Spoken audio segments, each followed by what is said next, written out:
Welcome to Civil Prep Hub, your ultimate destination for mastering civil services exams. नमस्ते दोस्तों, reasoning mastery में आपका स्वागत है। ये है पार्ट 31 ऑफ 200। दोस्तों, ये वीडियो आपके लिए बहुत इंपॉर्टेंट है, तो प्लीज लास्ट तक जरूर देखिए। मैंने इस वीडियो के एंड में और कमेंट सेक्शन में कुछ बहुत इंपॉर्टेंट प्रैक्टिस क्वेश्चंस शेयर किए हैं जो आपके एग्जाम में जरूर आएंगे। तो वीडियो पूरा देखिए और कमेंट सेक्शन जरूर चेक करिए। चलिए शुरू करते हैं। नमस्ते दोस्तों, आज का टॉपिक बहुत ही इंपॉर्टेंट है। आप पार्ट 31 में हैं और आज हम ranking and order comparison based के बारे में डिटेल में सीखेंगे। ये topic SSC CGL, IBPS PO और यूपीएससी प्रीलिम्स में हर साल आता है। अगर आपने ये टॉपिक अच्छे से समझ लिया तो एग्जाम में 2-3 मार्क्स पक्के हैं। तो चलिए एक एक कॉन्सेप्ट को डिटेल में समझते हैं। आज हम height weight ranking, score based ordering और इनसफिशिएंट डेटा के बारे में सीखेंगे। ये सब कॉन्सेप्ट्स मिलके आपको एग्जाम में रैंकिंग और ऑर्डर बेस्ड क्वेश्चन सॉल्व करने में मदद करेंगे। तो चलिए शुरू करते हैं। रैंकिंग और ऑर्डर बेस्ड क्वेश्चंस में हमें कई बार हाइट, वेट, स्कोर या फिर किसी और चीज की रैंकिंग करनी होती है। जैसे अगर हमें 5 लोगों की हाइट दी जाए तो हमें उनकी रैंकिंग करनी होगी। इसमें हमें सबसे पहले सबकी हाइट कंपेयर करनी होगी, फिर सबसे टॉल से सबसे शॉर्ट तक रैंकिंग करनी होगी। अब देखिए, स्कोर बेस्ड ऑर्डरिंग में हमें सबकी स्कोर्स दी जाती हैं और हमें उनकी रैंकिंग करनी होती है। ये थोड़ा कॉम्प्लिकेटेड हो सकता है क्योंकि हमें सबकी स्कोर्स कंपेयर करनी होती हैं और सबसे हाई स्कोर से सबसे लो स्कोर तक रैंकिंग करनी होती है। अब इनसफिशिएंट डेटा के बारे में देखिए। यहाँ हमें कुछ डेटा दिया जाता है लेकिन वो पूरा नहीं होता। जैसे अगर हमें 3 लोगों की हाइट दी जाए लेकिन फोर्थ लोग की हाइट नहीं दी जाए तो हमें उसका रैंकिंग करना मुश्किल हो सकता है। तो हमें ये देखना होगा कि हम क्या क्या इंफॉर्मेशन यूज कर सकते हैं और क्या क्या नहीं। ये सब कॉन्सेप्ट्स बहुत ही इंपॉर्टेंट हैं और हमें इन्हें अच्छे से समझना होगा। अब चलिए एक एक कॉन्सेप्ट को डिटेल में समझते हैं। ये फॉर्मूला बहुत इंपॉर्टेंट है दोस्तों। इसमें n का मतलब है टोटल लोगों की संख्या। जैसे अगर हमें 5 लोगों की हाइट की रैंकिंग करनी हो तो n इक्वल्स 5 होगा। अब ये फॉर्मूला हमें मिनिमम पोजीशन बताता है, यानी सबसे कम से कम पोजीशन जो हम अचीव कर सकते हैं। जैसे अगर हमें 5 लोगों की हाइट की रैंकिंग करनी हो और हम सबसे टॉल हैं तो हमारी मिनिमम पोजीशन 1 होगी। तो ये फॉर्मूला हमें ये बताता है कि हम कितनी पोजीशन अचीव कर सकते हैं। ये फॉर्मूला भी बहुत इंपॉर्टेंट है दोस्तों। इसमें n का मतलब है टोटल लोगों की संख्या। जैसे अगर हमें 5 लोगों की हाइट की रैंकिंग करनी हो तो n इक्वल्स 5 होगा।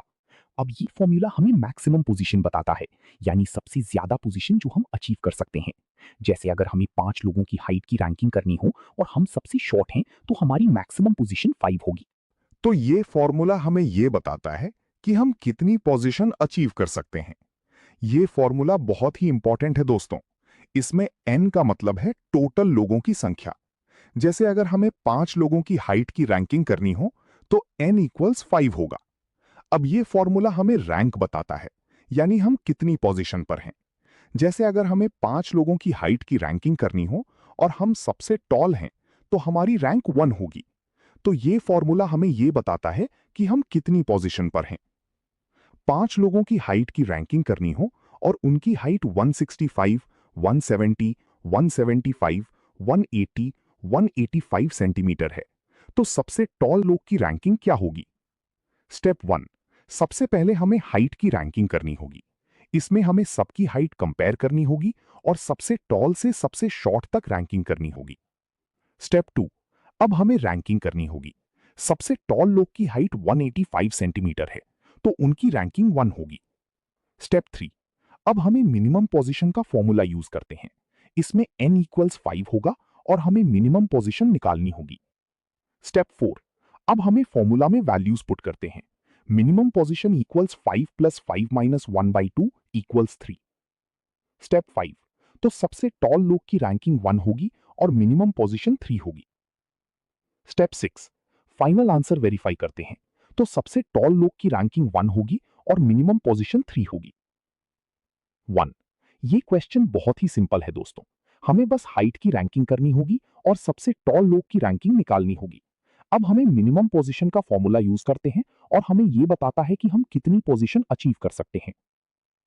5 लोगों की स्कोर की रैंकिंग करनी हो और उनकी स्कोर 90, 80, 70, 60, 50 है, तो सबसे हाई स्कोर वाले लोग की रैंकिंग क्या होगी। स्टेप 1, सबसे पहले हमें स्कोर की रैंकिंग करनी होगी। इसमें हमें सबकी स्कोर कंपेयर करनी होगी और सबसे हाई से सबसे लो तक रैंकिंग करनी होगी। स्टेप 2, अब हमें रैंकिंग करनी होगी। सबसे हाई स्कोर वाले लोग की रैंकिंग 1 होगी, तो उनकी रैंकिंग 1 होगी। स्टेप 3, अब हमें मैक्सिमम पोजीशन का फॉर्मूला यूज करते हैं। इसमें n इक्वल्स 5 होगा और हमें मैक्सिमम पोजीशन निकालनी होगी। स्टेप 4, अब हमें फॉर्मूला में वैल्यूज पुट करते हैं।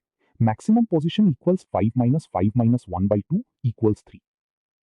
स्टेप 5, तो सबसे हाई स्कोर वाले लोग की रैंकिंग 1 होगी और मैक्सिमम पोजीशन 3 होगी। स्टेप 6, फाइनल आंसर वेरीफाई करते हैं। तो सबसे हाई स्कोर वाले लोग की रैंकिंग 1 होगी और मैक्सिमम पोजीशन 3 होगी। 1, ये क्वेश्चन बहुत ही सिंपल है दोस्तों। हमें बस स्कोर की रैंकिंग करनी होगी और सबसे हाई स्कोर वाले लोग की रैंकिंग निकालनी होगी। अब हमें मैक्सिमम पोजीशन का फॉर्मूला यूज करते हैं और हमें यह बताता है कि हम कितनी पोजीशन अचीव कर सकते हैं। 5 लोगों की स्कोर की रैंकिंग करनी हो और उनकी स्कोर 90, 80, 70, 60, 50 है, तो सबसे हाई स्कोर वाले लोग की रैंकिंग क्या होगी? स्टेप 1, सबसे पहले हमें स्कोर की रैंकिंग करनी होगी।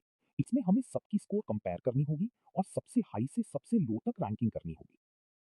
स्टेप 2, अब हमें रैंकिंग करनी होगी।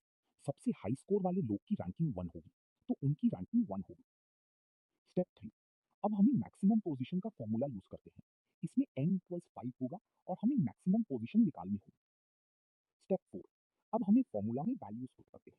Maximum position equals 5 minus 5 minus 1/3 equals 3।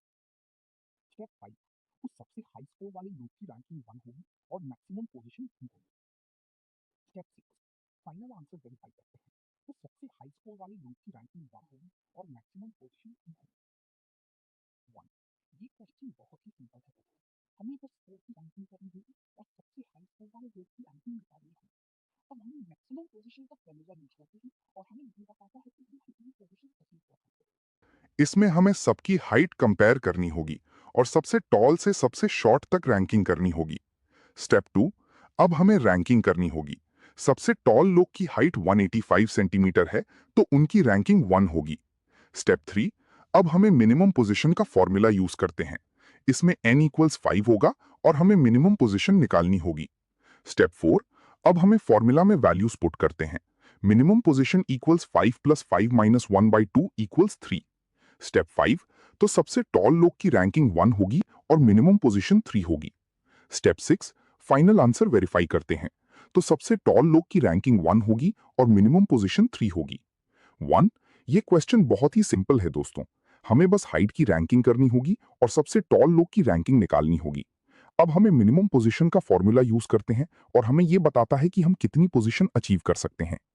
5 लोगों की स्कोर की रैंकिंग करनी हो और उनकी स्कोर 90, 80, 70, 60, 50 है, लेकिन एक लोग की स्कोर नहीं दी गई है, तो सबसे हाई स्कोर वाले लोग की रैंकिंग क्या होगी? स्टेप 1, सबसे पहले हमें स्कोर की रैंकिंग करनी होगी। इसमें हमें सबकी स्कोर कंपेयर करनी होगी और सबसे हाई से सबसे लो तक रैंकिंग करनी होगी। स्टेप 2, अब हमें रैंकिंग करनी होगी। सबसे हाई स्कोर वाले लोग की स्कोर 90 है, तो उनकी रैंकिंग 1 होगी। स्टेप 3, अब हमें मैक्सिमम पोजीशन का फॉर्मूला यूज करते हैं। इसमें n इक्वल्स 5 होगा और हमें मैक्सिमम पोजीशन निकालनी होगी। स्टेप 4, अब हमें फॉर्मूला में वैल्यूज पुट करते हैं। Maximum position equals 5 minus 5 minus 1/2 equals 3। Step 5, तो सबसे हाई स्कोर वाले लोग की रैंकिंग 1 होगी और मैक्सिमम पोजीशन 3 होगी। स्टेप 6, फाइनल आंसर वेरीफाई करते हैं। तो सबसे हाई स्कोर वाले लोग की रैंकिंग 1 होगी और मैक्सिमम पोजीशन 3 होगी। 1, ये क्वेश्चन बहुत ही सिंपल है दोस्तों। हमें बस स्कोर की रैंकिंग करनी होगी और सबसे हाई स्कोर वाले लोग की रैंकिंग निकालनी होगी। अब हमें मैक्सिमम पोजीशन का फॉर्मूला यूज करते हैं और हमें यह बताता है कि हम कितनी पोजीशन अचीव कर सकते हैं। एक ट्रिक ये है दोस्तों कि हमें सबकी हाइट या स्कोर कंपेयर करनी होगी। इसमें हमें सबकी हाइट या स्कोर को एक एक करके कंपेयर करना होगा और सबसे टॉल से सबसे शॉर्ट तक रैंकिंग करनी होगी। एक और ट्रिक ये है दोस्तों कि हमें मिनिमम पोजीशन का फॉर्मूला यूज करना होगा। इसमें हमें n इक्वल्स टोटल लोगों की संख्या होगा और हमें मिनिमम पोजीशन निकालनी होगी। एक और ट्रिक ये है दोस्तों कि हमें मैक्सिमम पोजीशन का फॉर्मूला यूज करना होगा। इसमें हमें n इक्वल्स टोटल लोगों की संख्या होगा और हमें मैक्सिमम पोजीशन निकालनी होगी। एक और ट्रिक ये है दोस्तों कि हमें इनसफिशिएंट डेटा के बारे में सोचना होगा। इसमें हमें कुछ डेटा दिया जाता है लेकिन वो पूरा नहीं होता, तो हमें ये देखना होगा कि हम क्या क्या इंफॉर्मेशन यूज कर सकते हैं और क्या क्या नहीं। एक और ट्रिक ये है दोस्तों कि हमें प्रैक्टिस करना होगा। इसमें हमें कई क्वेश्चन सॉल्व करने होंगे और हमें ये देखना होगा कि हम क्या क्या सीख रहे हैं। प्रैक्टिस क्वेश्चन नंबर 1, 5 लोगों की हाइट की रैंकिंग करनी हो और उनकी हाइट 165, 170, 175, 180, 185 सेंटीमीटर है। तो सबसे टॉल लोग की रैंकिंग क्या होगी? इसका आंसर पिंड कमेंट में चेक करिए। सबसे पहले हमें रैंकिंग और ऑर्डर बेस्ड क्वेश्चंस को समझना होगा। इसमें हमें सबकी हाइट या स्कोर कंपेयर करनी होगी और सबसे टॉल से सबसे शॉर्ट तक रैंकिंग करनी होगी। अब हमें मिनिमम पोजीशन का फॉर्मूला यूज करना होगा। इसमें हमें n इक्वल्स टोटल लोगों की संख्या होगा और हमें मिनिमम पोजीशन निकालनी होगी। अब हमें मैक्सिमम पोजीशन का फॉर्मूला यूज करना होगा। इसमें हमें n इक्वल्स टोटल लोगों की संख्या होगा और हमें मैक्सिमम पोजीशन निकालनी होगी। अब हमें इनसफिशिएंट डेटा के बारे में सोचना होगा। इसमें हमें कुछ डेटा दिया जाता है लेकिन वो पूरा नहीं होता, तो हमें यह देखना होगा कि हम क्या क्या इंफॉर्मेशन यूज कर सकते हैं और क्या क्या नहीं। अब हमें प्रैक्टिस करना होगा। इसमें हमें कई क्वेश्चन सॉल्व करने होंगे और हमें यह देखना होगा कि हम क्या क्या सीख रहे हैं। अंत में हमें यह समझना होगा कि रैंकिंग और ऑर्डर बेस्ड क्वेश्चंस को सॉल्व करने के लिए हमें सबकी हाइट या स्कोर कंपेयर करनी होगी और सबसे टॉल से सबसे शॉर्ट तक रैंकिंग करनी होगी। तो हमें यह देखना होगा कि हम क्या क्या सीख रहे हैं और हमें यह देखना होगा कि हम क्या क्या इंप्रूव कर सकते हैं। तो दोस्तों, आज का टॉपिक यहाँ पे कंप्लीट होता है। उम्मीद करता हूँ आपको ये वीडियो हेल्पफुल लगी होगी। दोस्तों, मैंने कमेंट सेक्शन में कुछ बहुत इंपॉर्टेंट प्रैक्टिस क्वेश्चन शेयर किए हैं जो प्रीवियस ईयर एग्जाम्स में बार बार पूछे गए हैं। प्लीज इन क्वेश्चंस को जरूर सॉल्व करिए और अपना आंसर कमेंट में लिखिए। मैं आपको रिप्लाई करूंगा कि सही है या गलत। अगर ये वीडियो आपको अच्छी लगी तो प्लीज लाइक बटन दबाइए। इससे मुझे मोटिवेशन मिलता है और आपके लिए और अच्छे वीडियोस बनाने में मदद होती है। और अगर आपने अभी तक चैनल सब्सक्राइब नहीं किया है तो अभी करिए और बेल आइकन जरूर दबाइए ताकि हर नई वीडियो की नोटिफिकेशन आपको मिल सके। ये 200 पार्ट्स की कंप्लीट सीरीज है, एक भी वीडियो मत मिस करिए। अगर आपने पूरी सीरीज कंप्लीट कर ली तो एग्जाम में रीजनिंग सेक्शन में फुल मार्क्स पक्के हैं। अपने दोस्तों को भी शेयर करिए जिनको इससे फायदा हो सकता है। मिलते हैं नेक्स्ट वीडियो में पार्ट 32 के साथ। तब तक प्रैक्टिस करते रहिए। जय हिंद।